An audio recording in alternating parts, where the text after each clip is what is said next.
How to know if he's giving bare freaking minimum. All right, let's get into it. My name is Esther Marie. I'm the author of Single Shouldn't Suck, and I help Christians date God's way without making it weird. And isn't that a beautiful thing? Let's get into how to know if the guy you're dating or the girl you're dating is giving you bare freaking minimum. I call it BFM. I go in depth in this in my study in the course. If he wanted to, he would, because guys, there's so many moments where we are just compromising for breadcrumbs. We're settling for this breadcrumb trail of like an attraction and someone in pursuit of us, but it's actually not pursuit. We are just brainwashing ourselves. But how do we know? Let's look at the facts and let's compare it to what actually is pursuit and isn't pursuit. So I have 5 rules for you guys to know if he or she is giving bare freaking minimum, or like I like to call it, BFM. Number 1, if he texts you just to see what you're doing,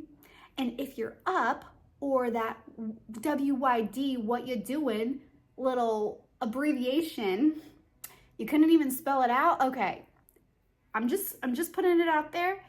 And they only make plans with you on a whim when it's convenient. It's giving BFM. It's giving bare freaking minimum. Okay, if you can't even spell out what are you up to right now, beautiful, I think that we can see quite clearly that you are not investing your time even in the 3 seconds that it would cost you to even voice message a little something, okay? It's giving bare freaking minimum if he's not making plans in advance and not actually clearing his schedule and inconveniencing himself to show up for you. It's giving BFM if he texts you in the just the moment, just to see what you're up to and want to come over, want to Netflix and chill. No, thank you, next. All right, rule number 2, if he's making excuses as to why he can't drive to your location, make plans to see you outside of yours or his home or bedroom, sister, he's giving BFM. He's giving bare freaking minimum if he cannot actually come to you and pick you up and not just chill and be like, so what do you want to do? No, we do not do that. We do not entertain the BFM and even endorse it by allowing someone to just give us this menial effort. And this is not like, critical or offense. I'm not encouraging you to be condescending or look down on guys and be like, you need to give me more. No, this is just a matter of fact of saying, oh wow, okay, I see where you are. You're obviously not interested in a relationship, so that's okay. I'm gonna move forward. Seeing these actions and seeing where you are, that's okay. We are just not a good match. And that's all you need to have a revelation of in this conversation. This is not about, like you being better than anyone. So that's just a little sidebar for you. But if he makes excuses as to why, oh, sorry, it's a 30-minute drive. Sorry, it's just, I just have so much going on at work right now, but like, I'd love to see you maybe over the weekend. Like, I'm going out with the boys, but maybe after, I don't know, like, we'll see. And it kind of leaves us very evasive. And like, you just think like, oh, maybe he's just like, playing it cool, he really is into me, but like, we'll see. And you're waiting around to find out if he's gonna make plans with you. Oof, girl, he's giving BFM. He is giving the bare freaking minimum. You deserve better. Rule number 3, if he splits the bill and it's not because you offered. It's not because you offered, oh no, let's split it. Like, we've been spending a lot. You took me to Disneyland. I'd love to buy you dinner. Oof. This is the biggest turnoff. And I don't know why it's such a common thing these days, but it's not that we are entitled. By any means, we are not entitled as a woman to be paid for, but we should be treated with honor and respect and an uncommon level of value. Now, this is something that is very taboo in our culture. Like, well, I'm a single, independent woman and I don't need a man to buy me dinner, Esther. So like, I just don't even agree with that. Well, that's fine. And if you are feeling that way about yourself, then you will project that, and that will be that this masculine energy that you will constantly be putting out there And men will pick up on that, and they will not be attracted to the feminine qualities about you, unfortunately, because you are telling them that you don't need them.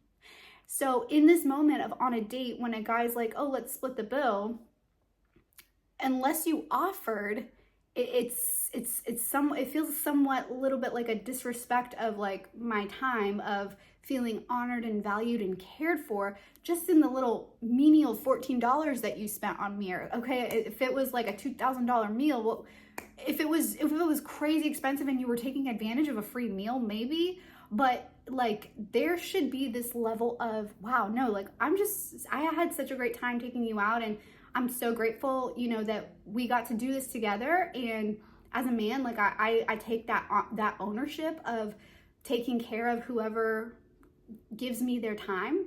That shows a lot about that man. And it shows that he's willing to make an investment into you. He's willing to make sacrifices for you. It's just a simple symbolic moment, but it goes a long way, especially for a woman. So even on my independent girls out there, I know that it may maybe make you feel a little uncomfortable to have a man pay for your meal, but that is a good discomfort. That is a good intimidation, because it causes your heart to soften and open towards him, which is a good thing. So he's giving bare freaking minimum. If he's trying to split the bill and be all buddy with you, listen, you're not bros, okay? Like this is an intimate space of sharing each other's lives, and so it should be treated with value. Rule number 4, if he doesn't go to church but says he'll go with you, yet he doesn't put in the effort to read his Bible, seek a mentor, prioritize his relationship with Jesus outside of your encouragement and outside of you bringing it up, it's giving bare freaking minimum. For my girlies out there who really love Jesus, and you're like, he had Christian in his bio on Hinge, but I've just been waiting for him to bring it up.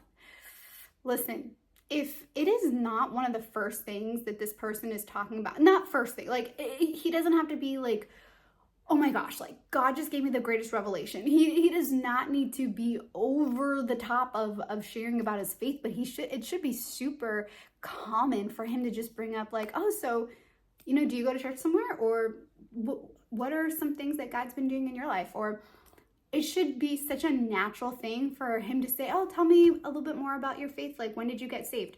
These are things that you talk about even when you meet someone new for the first time that's in your community and amongst your other Christian friends, and you're just getting to know someone. So when others who love the Lord come around you, it's very easy for us to just naturally talk about these things. And so if you're having to pry this out of him and feel like you're like walking on eggshells of like, oh, like, should I bring up God right now? Or I don't know, like how he's gonna take that, or like, I guess like I'll pray over the meal, like this is awkward. It's giving bare freaking minimum. And there is a time where there's growth in these areas, and maybe he's a newer believer, but he's going after Jesus himself, and he's running hard and fast himself. There's time for growth, and as long as there's mentorship and accountability in that, that's fine. But if he is just kind of cruising and been like, yeah, like Jesus, he's my homie, but he's not actually committed and living for Jesus in his life, where it shows in his actions, it shows in his language, it shows in the way he treats you, then he's giving bare freaking minimum. And rule number 5, if he treats you like his girlfriend, tells you intimate things, introduces you to his family, but refers to you as his friend, it's giving bare freaking minimum. If you are giving all the girlfriend benefits, if you're giving all the marriage benefits, and he is not responding with the same level of commitment, then he is not fully invested in this relationship. It is a situationship. He is giving BFM, and y'all are just wasting each other's time. So if you feel like you resonated with any of these rules, you need to take this as a measuring stick to your relationship or your dating ship or your whatever you want to call it. And you need to realize, wow, okay, like this is not what pursuit looks like. I deserve so much better than that. Not that I'm better than this person, but I believe that God has so much more for me, because guess what? Jesus pursued you. God pursues you. His love pursues you. And he is the standard. Obviously, no one is perfect, but he is the standard of that pursuit. And when God's love is in another human being, when God's love is so overwhelming, someone who has experienced that love, a man of God, when he's felt the love of God, he'll know how to pursue you.